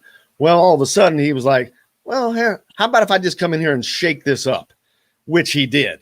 And at that point they're like, we got to pay this dude. So they jumped it to 3. I think it went to 3.4 the first, and then the new deal is at 3.9. Still not, way up there, but that's. I think that's where it should be. You win, you gotta win. You start winning bowl games, and boom, then you're gonna. But he'll get bonuses for that stuff. Right. He's in line to get that, and so it is. And Tom Allen's not about money. Of course, everyone wants it, but he's about. He's building this program. I'm sure the Indiana fans hopes he never leaves. I think it would be hard pressed for him to leave unless it was after 20 years. He's like, all right, I've done what I can do here. Alabama's calling me or, something. Who knows? But I just don't see it. This is his family. He's building a family, and by family, I mean Indiana football. And I think he loves it that much. I do too. And the thing I kind of go back to more than the dollars and cents, I'm not going to say Tom Allen will never leave because there's always that chance. But at the same time, we've talked about on this show before that Tom Allen at times with his staff was almost loyal to a fault. And that was early in his run until he started to shake things up and realize he needed to make some changes. But I think that in this case, he views Indiana not just as, like we've said, this is he's talked about this being a dream job. Nobody in the history of the world, I think, has ever called Indiana a dream job when it comes to college football. No. The second part of that is he views this as Indiana is the one that gave me an opportunity. I want to repay them. I want to thank them by sticking around here a while and doing some really good things and things that, I mean, it is exciting. We're talking about a guy who was, supposed to be just a quick hire, a guy who was, guys liked, but I think if you go back to when he was hired after Kevin Wilson parted ways with the program, I think you would have probably said, yeah, after 4 years, Tom Allen's probably going to be fired. He's probably going to, they're going to look for another head coach. And he's turned this into going from a high school, what was viewed as a high school head coach, into being the Big Ten Coach of the Year. And now he's got chances to do things at Indiana that have never been done. I mean, I don't think it's crazy to say if he continues to recruit at this level, if he continues to develop talent and get the staff that he has, that they could be in a Big Ten championship game within the next 5 years. Obviously, you'd have to. They could have been in it last year. They could have been in it last year. Absolutely. I mean, they were that conversation. They were two plays. They were maybe 2 plays from being in or 3. Was it a fumble that they were going a pass? They going toward the end zone. It's going way deep and fumbled. Pick six from the pick six was that was the killer. That was the killer, yeah. Because they were driving to take the lead. But there was a fumble down around the goal line by Indiana, and there was something else. So they were that close to playing in the Big Ten championship last year. Right. And so, and that's just the point. Like, if you would have said that 5 years ago, even 5 years ago, it would have been crazy. You'd have been like, let's just get. You said it last year before the season started. That's true. But there was an expectation that they would at least be competitive in those. I think we thought that Indiana would get to 8 or 9 wins. I don't think anybody thought that they were going to go down to the wire at Ohio State for a shot to play in the Big Ten. I mean, after you'd already beaten Penn State, after you'd already beaten Michigan, after you'd already beaten Michigan State, or had they beaten Michigan State yet? But after they'd already done those things, it's like, oh, okay, well, it started building. But when you go into, at least no one outside of Indiana, I'm sure they expected that to be. What was the point spread? It was a 21-point spread, wasn't it? It was. I think it was 19 or 20. Yeah, I think it was fairly high. They did not have the respect for Indiana. No one did. And man, couple mistakes. And that's the difference in that ball game. And I guarantee you, Ohio State was shaken. Yeah, they were, because Indiana had a chance to tie the game at the end, and obviously didn't. But that's just the point. I mean, that's just the point. The thing with Tom Allen to me is, and obviously coaches love a chance to win conference championships. They love chances to win national titles. They want all of that, the chance to get more money. But I also view Tom Allen as kind of a Pat Fitzgerald situation in that you can't. I mean, there is not very much pressure. I mean, there's always going to be pressure when you're at a Big Ten university, but if you're able to consistently hit 7-8 wins, and then, like I said, compete for a Big Ten title, you're going to be just fine. There's going to be no pressure to push you out of that job. You're going to be able to walk on water through Bloomington. I mean, so you look at Pat Fitzgerald, Kirk Ferentz. if you can develop that consistency, you got it made pretty well. And it's hard for me to imagine he would go someplace else and chase that. But again, you never know. He's got ties. He wants to win. So, but I think he'll be around for a long time. Yeah, because he wants to win badly. I mean, he is a competitor. Mm-hmm. Forget about all the Tom Allenisms that you see, the fired up and all that stuff. He wants to win, though. I mean, he also knows now there was zero pressure on him when he was being paid $1.8 million. Now, 5 years later, success, being paid the highest a football coach has ever been paid. Now there's a little pressure starting to come. He's got to win. The pressure is not from the university. The pressure is going to come from the fans. Right. These fans who have so only backed the program, but all of a sudden the funny thing is, well, you guys need to win.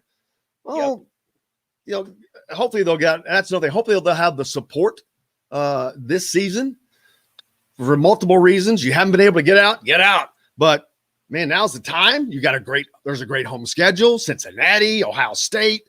There's some great games, but I'm just looking forward to an entire fun athletic season. We didn't talk a lot about basketball today. We'll do that Friday. Dustin will be with us on Friday, and tomorrow. Man, Mr. Fill-in, Mr. Clutch, Mr. Clutch, swinging from both sides of the plate. I'll send in my at the end of the week. But yeah, there's just and basketball is the same. It's boy, they've got them going, but getting them on campus. I keep going back to this Hoover kid in football. That's what sold him. There's no way from wherever he lives in Texas that if he'd have done a Zoom and they would have showed him everything, it does not have the impact. A personal connection cannot be made over a Zoom call. Right. Even Tom Allen, as good as he is, can't make the Tom Allen connection over a Zoom call that he can make in person. And let me tell you, that one in person is striking. It's real. It's like, man, this guy's for real. And that's what sold the Hoover kid. And he basically talks about it in that article on the Hoosier.com that, man, he fell in love with the place. He fell in love with the people. It was like, boom, boom. He's like, it was it. It was over. And that's how important last year not getting, especially for an Indiana. And Ohio State, it didn't hurt them. They were getting those guys left and right. They were, I'll take it. Well, of course they are. That will not happen at Indiana. Not for yet.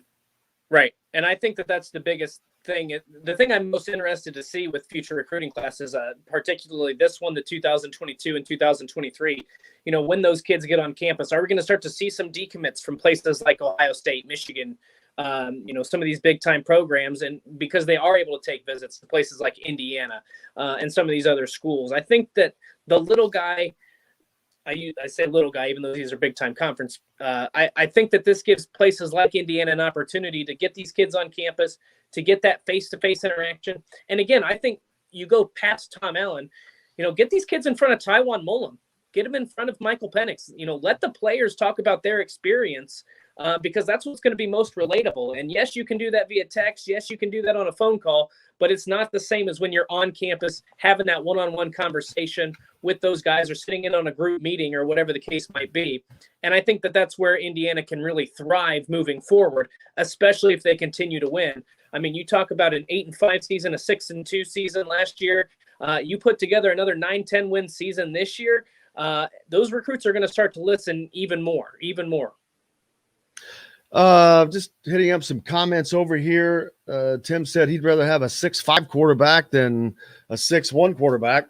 I'd rather have an accurate throwing quarterback, period, that hits the mark, that can throw the ball deep, that can do whatever he needs to do. And I don't care if he's 6'1 or 6'5. Of course, taller is usually a little bit better just for seeing. But there's plenty of 6'1 quarterbacks. Drew Brees is doing pretty good. But yeah, but the kid from Texas is 6'2". So, and you put cleats on, now you're 6'3". Who cares? You're good enough. So I think that'll be fine. I did not see this. Scott says that it was interesting to see Josh Smith take a shot at Woodson on social media after he was ripping Doc Rivers the other night. Yeah. I missed it. What did I miss? Well, it was a tirade, basically calling out Doc Rivers. And then at the end of, Woodson called out Doc Rivers? Josh Smith. Josh Smith, former Atlanta Hawk, former NBA player, called out Doc Rivers. And at the end of the video, he put a message and it said, Mike Woodson is trash too. No real context for that. Yes. Yeah, it's probably still out there on Twitter and Facebook and Instagram. If you want to find it, I'm sure you can. Yeah, that's how I was going to pull it up. It's just funny. I mean, that's just ridiculous. That sounds like somebody who just didn't get what he wanted, didn't get his way, and especially with some successful people. Hey, man, I can't believe we're almost at the end of the show. Golly. It amazes me every time. But yeah, I missed that. I didn't see that. But that just shows you, man, you got a coach in the mix, baby. You got to have them. If they're not talking about you, they don't care about you. That's right. Still rings deep, baby. Still rings deep. How about the Atlanta Hawks? Who are you pulling for? Are you pulling for the Hawks to get to the championship? Oh, man. I like Nate McMillan. I like that team. What they've done this season is crazy.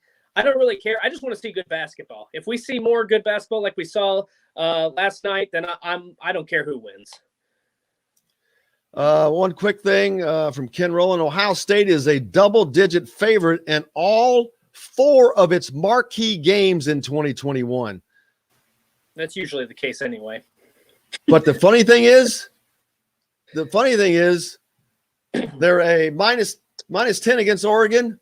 They're minus 10.5 against Penn State, minus 11.5 at Michigan, and minus 11 at Indiana. They called Indiana a marquee game for Ohio State. There you go. Big time. So, yeah, there you go. Hey, man, show's over. We're out of time. Hate for that. It just keeps flying, but it's always a blast. A big thanks to Bob Kravitz, Paul Gable, and, of course, Dustin Schutte. Fortunately, you guys will get to see him tomorrow. Looking forward to it. I hope you guys go out and have a great day.